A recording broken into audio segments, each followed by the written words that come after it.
we heard from OJ's teammate Jamie Sharper. I purposely wanted to invite our next guest to join us because, as I said, I remembered when he was young in his career, the number of times that I'd be in the locker room. And Ray Rice was a very friendly person in the locker room, was engaging with reporters.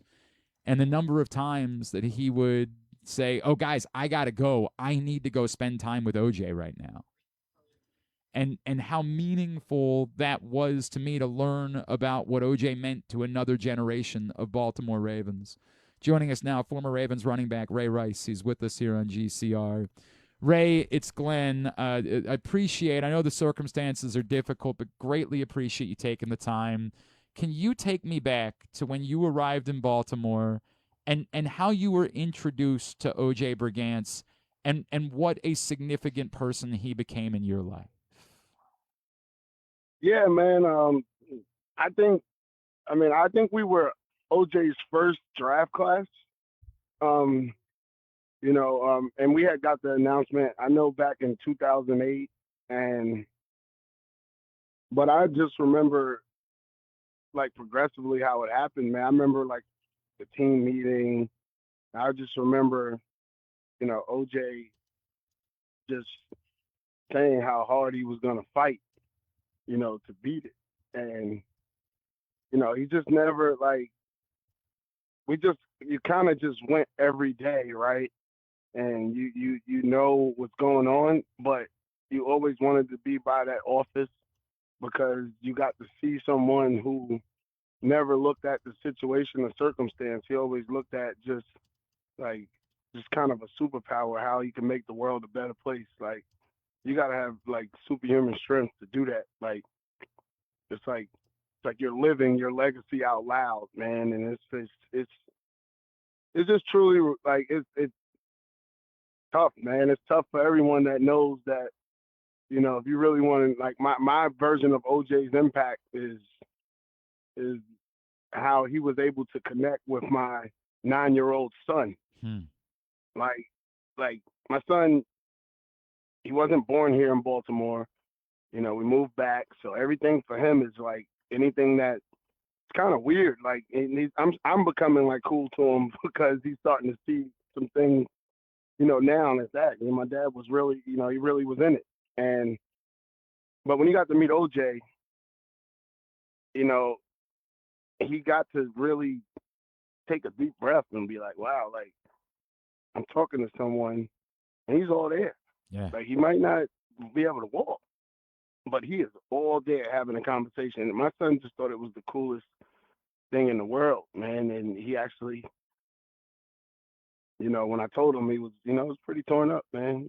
This is like OJ, like you just never know, man. Like the moments that you have, the people that like you don't need a lot of time to make an impact on someone's life. Is what I'm really trying to get at. So it's just his impact over these 19 years. Like I just know, like it just sends shock waves through, Baltimore. But I'm sure the families that have benefited through the Brigance Brigade, Mm. they're feeling it. He raised infinite more money than he's ever had playing Right. through a cause, and went out there and just provided all this for so many people, man. I just think there's obviously where it's at, but I just hope OJ gets everything that his family gets, every flower and reward that they deserve. Not that you do it for that, but it's like I just want him to always be remembered as someone that never did anything outside of just from the love of like his love for Jesus Christ and love for God and his love for his family. Everything about him came from love. Like it was like, I've never seen OJ have a bad day. Mm. That's well said, Ray. Ray, when I think about those conversations that you guys were having with OJ, I didn't have as many. I had some, right? But what always stood out to me was how quickly disarming he was. How I, went in thinking, do I need to be sympathetic to OJ, and how quickly he said, nah, man, like I want to talk about you. Can you tell me about like the counsel that he provided for you as a young player? Obviously, as an inspirational figure, given what he was going through, but just the direct counsel that he was offering to you and all of those guys. You mentioned from '08, but ultimately that went on to be the Super Bowl 47 championship team. Yeah, he was. I mean, to put it plain and simple and clear, OJ was our heartbeat and our pulse. OJ was every reason to come into the facility, and I don't give it like no one cared about like what you had going on. We had OJ, right? So he didn't want sympathy, so we didn't like we just operated like you know it can't be as bad as we think it is. Mm. If OJ's coming to work every day, like what are we really complaining about? Like you can go in there every day. We're sore, but like, can you imagine what he's going through? Like he was our heartbeat and our pulse. And if you got in, and then what made it even better was the fact that you could actually go spend time with him. Like you really, but then you go spend time with him, you start to realize like they talked about things like this in the Bible, Christ like speak like features and things like how is this happening? Like how is he giving me the wisdom to keep pushing, right? And I'm telling you, like I knew there were certain people I had to lean on during some dark days I had. Yeah. And OJ was one of them people. Like it would just be a text, random a text. And it's like, I don't care. Like just knowing that it's all him. This is not something being put up to him saying, text Ray, check on him, his wife and his kids, tell him how much you love them. Like that's all OJ. Well, that's powerful. That's all OJ. ALS, like the one thing people need to know about ALS, like it does nothing. Like his brain was like he was the sharpest person. Like he was sharp, very sharp, very, and it just took a little bit more time and a little bit more patience to understand some things. But it was all him, and the body made it look one way, but that superhuman brain of his, man, and that heart, man, you put that in the world, man. This world is a better place, man. Ray Rice is with us here on GCR. Ray, you just said something in there that I think is powerful for a lot of people. I mean, obviously everyone knows the story, and whether it's self-inflicted wounds, whether you're whatever happened, it can be your own fault, but that doesn't mean that it isn't still dark and trying. And what you just said there really stood out to me. What did that mean to you when maybe the world had turned on you, that OJ was still there for you in those moments? The thing is, like, you didn't have to really question it. Yeah. You just had to like it's more like a calling to you. It's like just lean in. The help that you need is right there. Wow. Right. And I think that's what like I think that's what brought me back here to Baltimore. Like because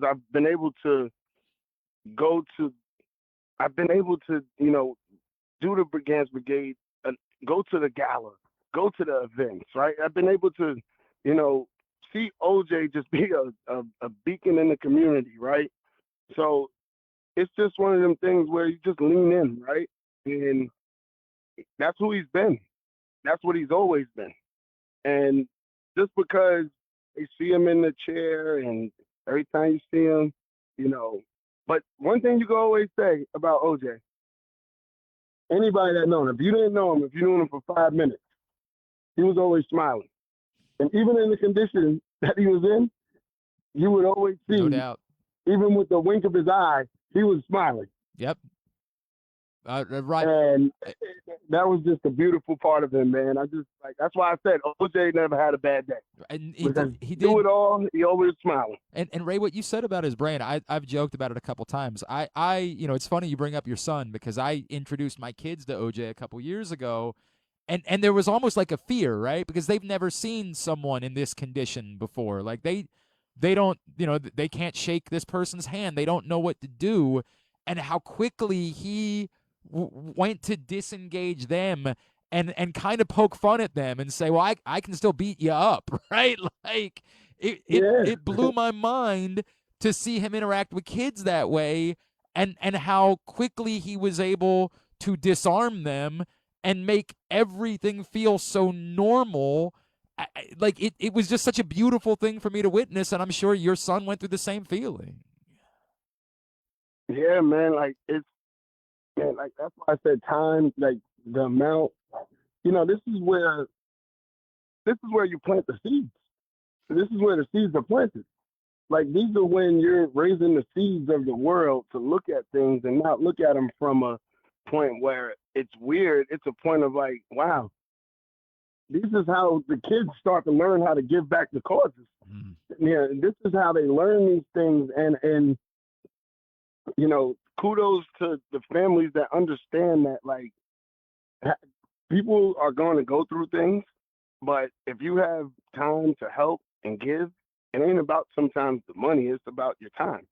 And I just think that like when OJ is given when he's given that amount of time to interact with anyone that's around him, you've never seen like if OJ was he is a star. He's always either the first one in and the last one out. Yeah. That was just the way he was.